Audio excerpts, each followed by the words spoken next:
Welcome to the Energy Upgrade podcast. Hey, I'm Vanessa, and I'm obsessed with all things health, energy, entrepreneurship, motherhood, and living my best life. I'm here to give you actionable steps in reclaiming your energy and reconnecting with your power. I'm a certified integrated health practitioner and kinesiologist. I spent the past decade with a focus on skin health and age prevention while co-founding a network of medical aesthetic clinics on the west coast of Canada.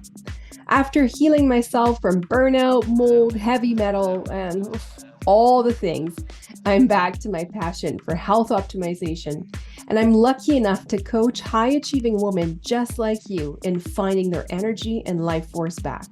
Transforming their life so they can step into the highest version of themselves has energized me and inspired me to bring to life this podcast.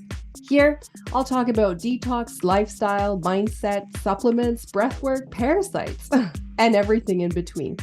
I know you're so busy, so I keep it under 30 minutes. Thank you for being here. Cozy up and let's get started. Your time is now. Your energy is your life force. You want to be able to magnetize your wellness dreams. A liver detox is the fastest way to start healing. You can and you will. Well, hello, beautiful and powerful women. Welcome back to the Energy Upgrade. It's Vanessa. And today I have a show I know you're going to like because today I'm addressing the coffee question. Oh, the coffee question. Can I still have coffee? Please don't take coffee away from me, right? I know that's what you're saying. And good news, I don't want to take it away because I love coffee. Coffee is amazing. But one thing I realized is that coffee, the way you drink coffee, can really be optimized and it can have a huge impact on your hormones. And I don't want you to make the same mistake I did. And so that's why I wanted to talk about this topic early on in the season.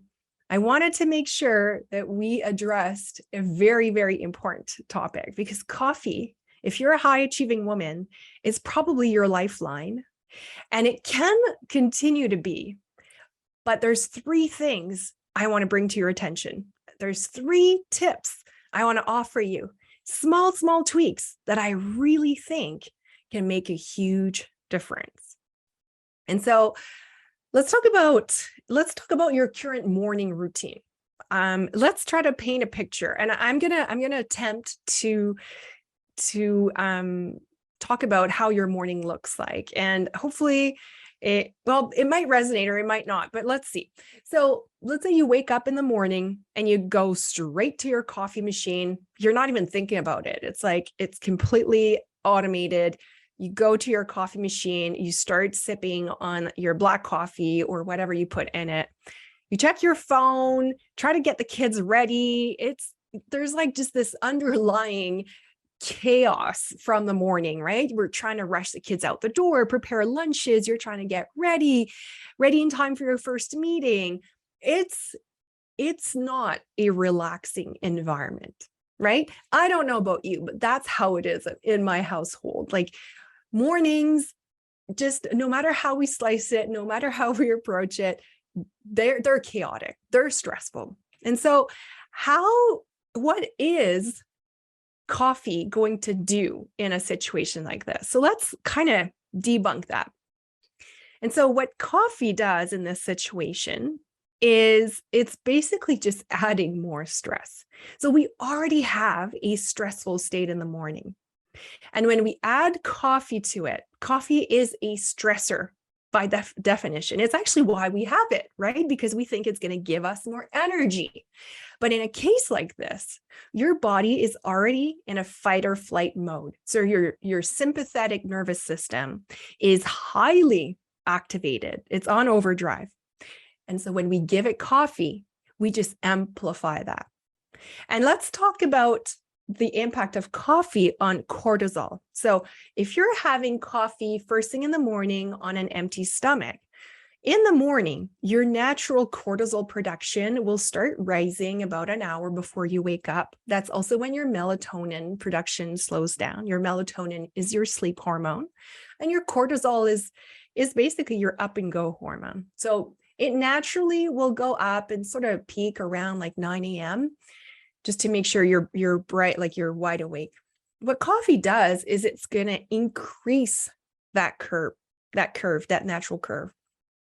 And while we may think that, okay, well, that's good because I need more up and go, I need more energy, we don't need more cortisol production. It's like, don't throw more at me. I'm already full. And cortisol, we often don't hear about this, but cortisol and progesterone, like in the hormone pathway, are sort of like sharing the same bucket of energy, if you will. So if you utilize more cortisol than you need, you're going to have less progesterone available for you. And progesterone is such an important hormone. It's really important for your cycle. It's really important if you're trying to get pregnant or keep your babies. It's a vital hormone. It's going to help you with deep sleep, restorative sleep. It's going to help with your mood. And so we're always fighting between cortisol and progesterone, and the key is to have balance. But when we're asking for more cortisol, so when we're increasing that curve of cortisol with coffee, what we're doing is we're as a result stealing from our progesterone, right? So we don't want that. And so there are ways, and I want to share 3 tips that you can continue to have your morning cup of joe without it competing for your hormones, and without it having this big impact, where it's actually at the end of the day, we might not realize it, but it actually is a contributor to feeling low energy. It's actually leaving us more drained when we have that cup of coffee in the morning. And it might sound counterintuitive for you to hear this right now, but let me just debunk it and see how it feels. Again, as usual, take what resonates with you and leave the rest, right? I'm not here to tell you exactly what to do, but simply offer you advice. I was on the Bulletproof coffee train for 2 years. I did it all. I tested it. So I was having Bulletproof coffee first thing in the morning, and I was doing this crazy intermittent fasting every single day, 16 to 18 hours. And then the Bulletproof coffee I thought was, my breakfast. And that's really until I hit a wall. That really contributed to me feeling burnt out. And I didn't know. I thought I was doing the right thing, right? I was doing the trendy thing.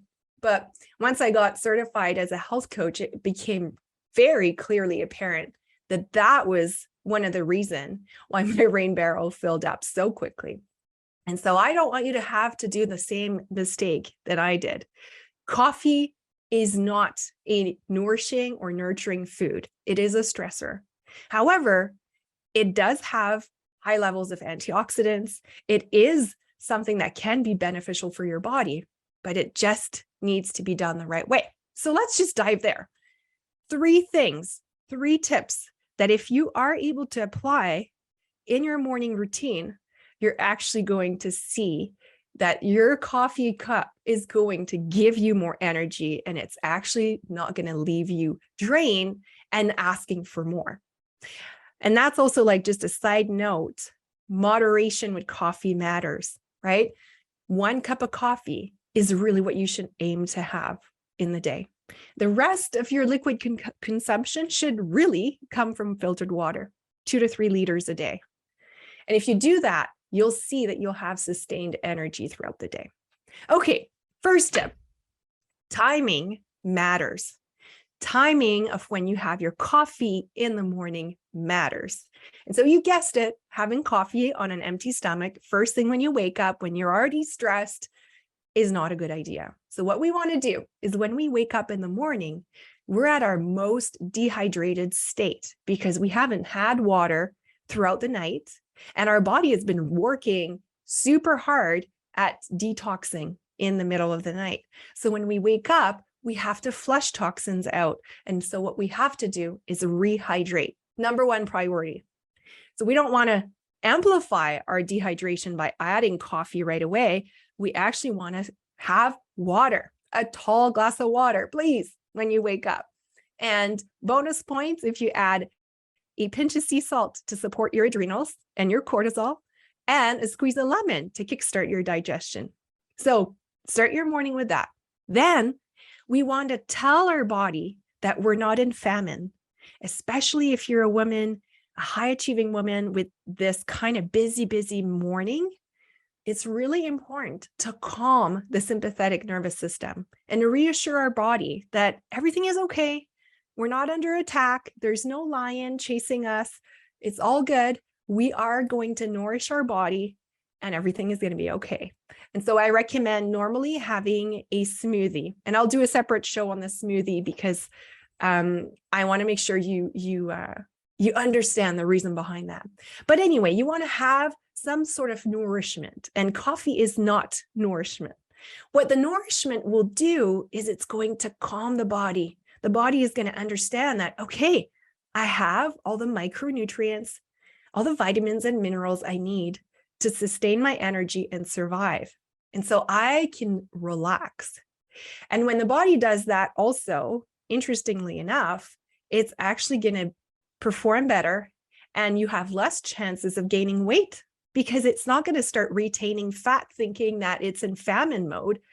So it's interesting because often we think that if we skip breakfast or if we do this intermittent fasting, we have less calories coming in, we're going to lose weight, when in fact, for women in particular, it's the opposite that happens. And little caveat, you won't see that right away, but it's after like 6 months of doing this intermittent fasting every single day and utilizing coffee for that you'll start noticing the side effects. So keep that in mind.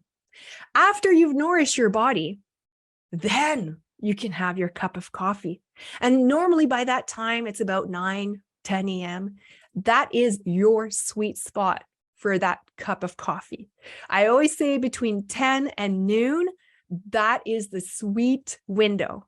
And that's going to give you the energy you want to get your day started. It's not going to steal your morning energy because you've already rehydrated your body. You've nourished it. So your nervous system is not on edge.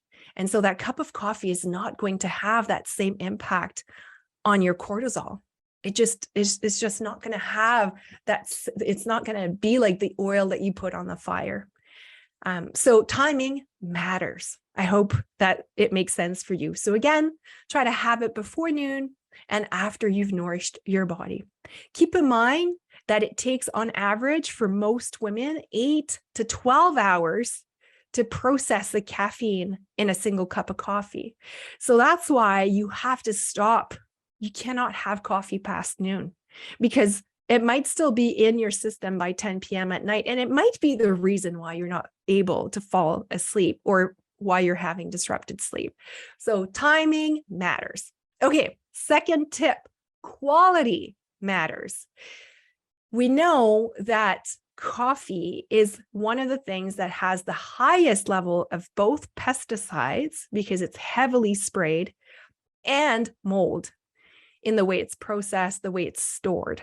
And so if those are like those two things can really create a massive disruption in your body.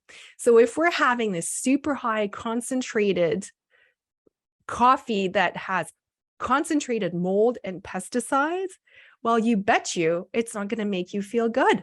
And so if you're feeling like jitters, if you're having palpitations, if you're feeling this like yucky, anxious feeling after having a cup of coffee, well, it's a sign that perhaps the quality of your coffee is not the best. And if you already have a full rain barrel, like we talked about, if you already have symptoms of low energy or that your rain barrel is full, your toxic load is high, well, adding more toxicity is actually just going to amplify your symptoms. You're not going to feel good at all.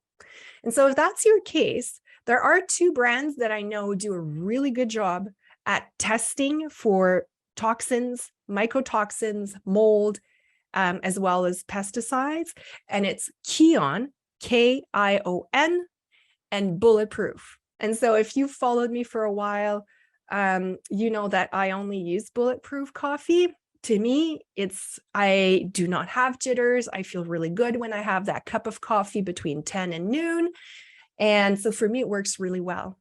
So I would recommend those two brands. I'm going to put them in the show notes. Those are the only ones that will even disclose their labs. And so you have to look for that. So quality matters. Also, I want to add a little side note about decaf coffee, because maybe you're thinking, well, I'll just have decaf. Decaf can be worse in terms of toxicity because often to remove the caffeine from the grains, it's got to be basically processed with chemicals.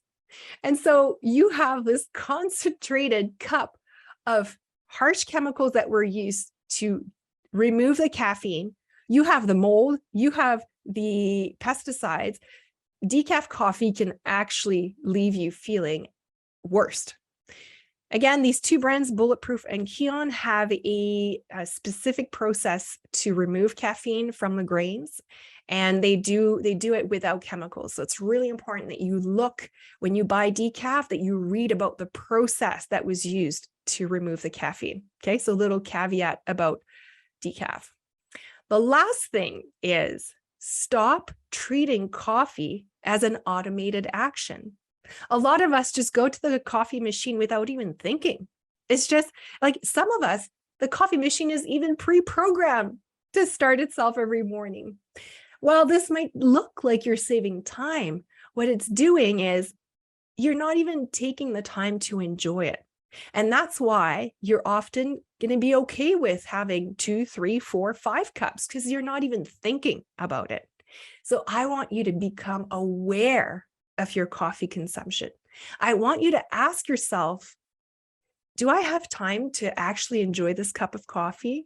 If no, because I'm rushing into a meeting or I need to go pick up the kids or whatever it is, then I'm going to wait another 30 minutes so that I can actually enjoy it, and maybe do it while I'm doing something that I love, like journaling or maybe a creative project. When you start looking or considering your coffee as a treat, it's really interesting how there's this whole mindset shift, and where you see that coffee can really offer you the benefits that it should.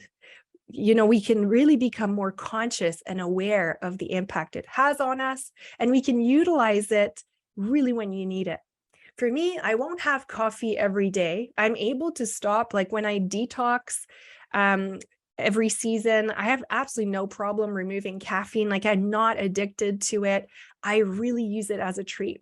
Like sometimes I'll be, let's say I'm recording a few shows like this, like, okay, I'll have a double espresso because I want to be sharp. And we know that caffeine can do that, really increase focus and concentration.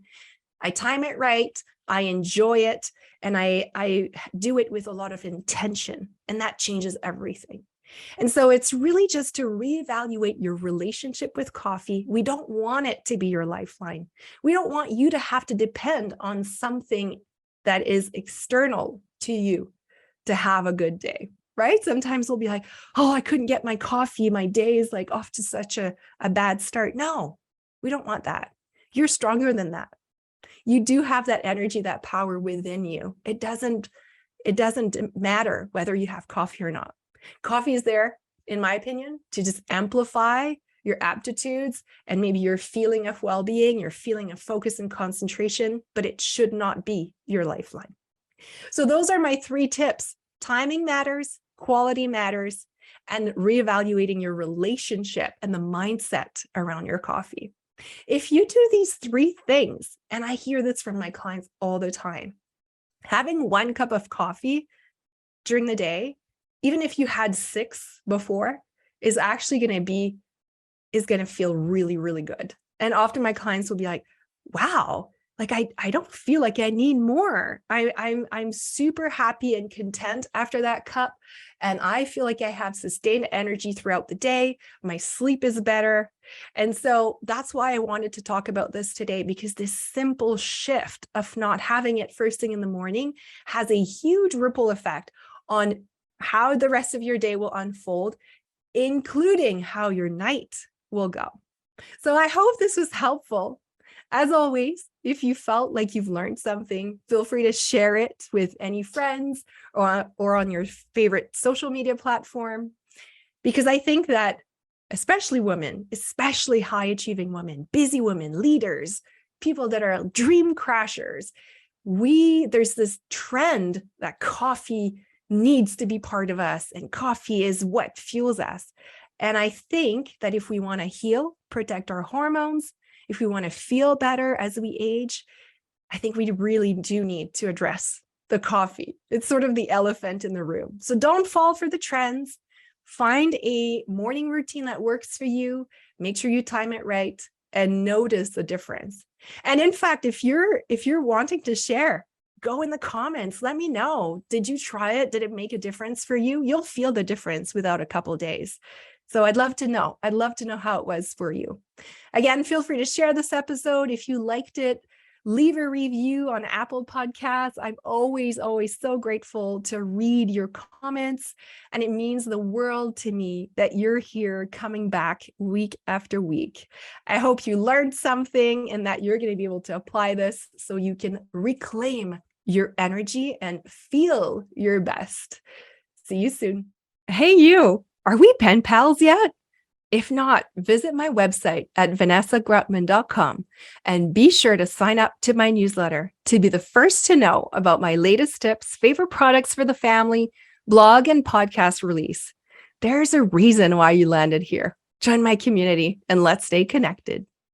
The information shared on this podcast is for information purposes only and doesn't provide any medical advice. Vanessa Grutman does not cure, diagnose, or treat disease. Please consult your physician before trying any new protocol or product.